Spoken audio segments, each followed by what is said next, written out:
Hello and welcome back to the channel. On today's video, we are going to be covering initial stabilizer setup. I'm just going to kind of give you guys a walkthrough on how I initially set up my stabilizers for the most performance downrange. Now, I do want to preface this by saying that this is just a baseline.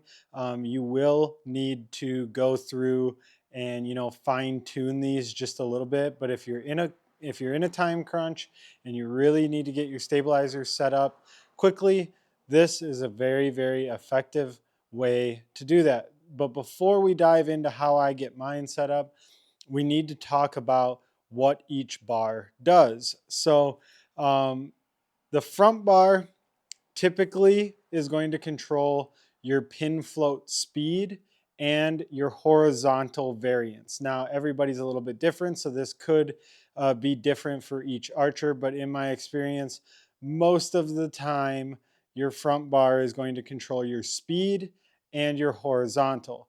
Your back bar is going to control how your bow balances left and right, and it's also going to control your vertical pin flow.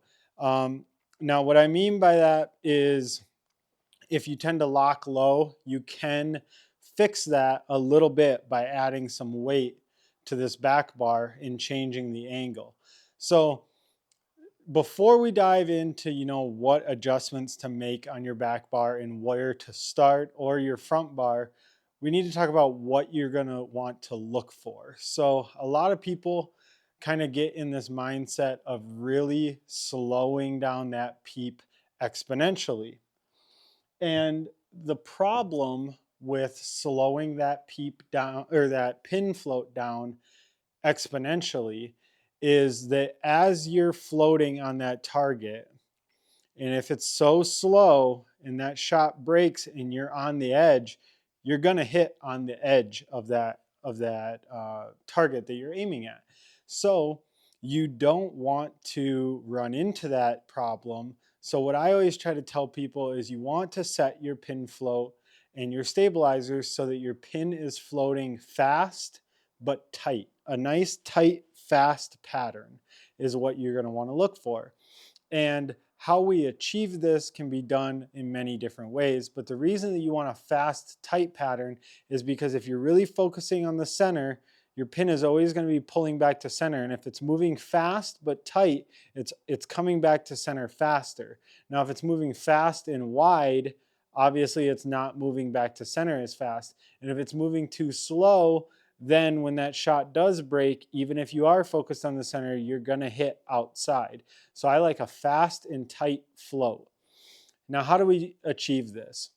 Like I said in the beginning, your front bar is going to control your horizontal and your pin float speed. So usually what I try to tell people as far as lengths go is try to run the longest bar that you can possibly run for whatever situation that you're in.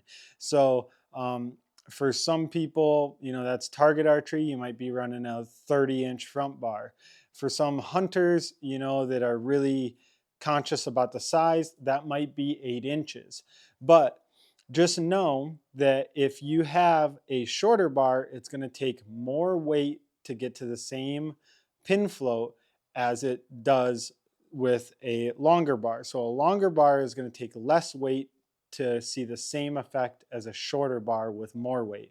So if your setup is starting to get a little bit too heavy for you, you can lengthen that bar and remove some weight, and you will end up right around the same pin float. You might have to play with it a little bit. So typically I like to start with my back bar. So for my back bar, what I always start with is the left and right pitch of my bar. And what I want it to do is I want to set it up so that when I come to full draw and I close my eyes and I anchor, I touch the tip of my nose to the string, I open my eyes, and I want that bubble level to be perfectly level. Assuming that your first, second, and third axis is correct, that's where you want it to balance.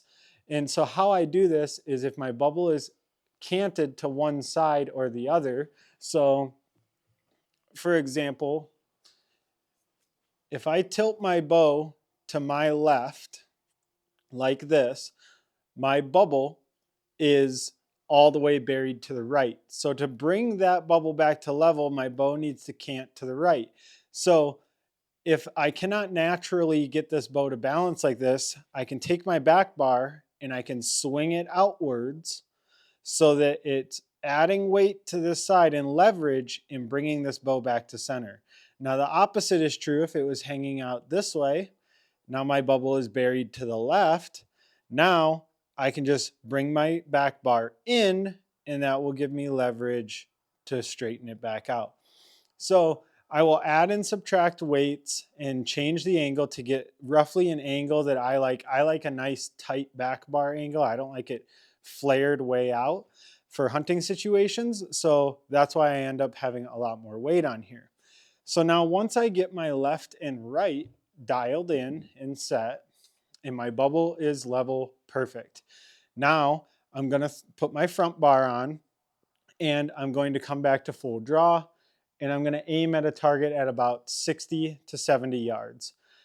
I find that 60 to 70 yards really allows me to kind of see my pin float for what it is in a realistic situation. You can do this at 80, 90, 100, 120, whatever you want to do, but I like to start out at 60 and then fine tune at 80, 90, and 100. So once I get this back bar set and I put my front bar on, I'm going to come to full draw and I'm going to see what that pin float is doing at distance.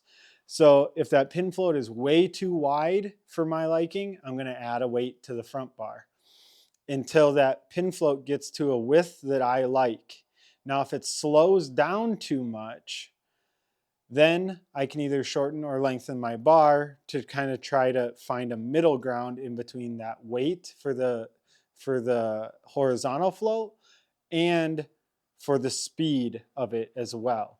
So you will also find a point where your pin just like almost stops floating, and then I back it off one from there.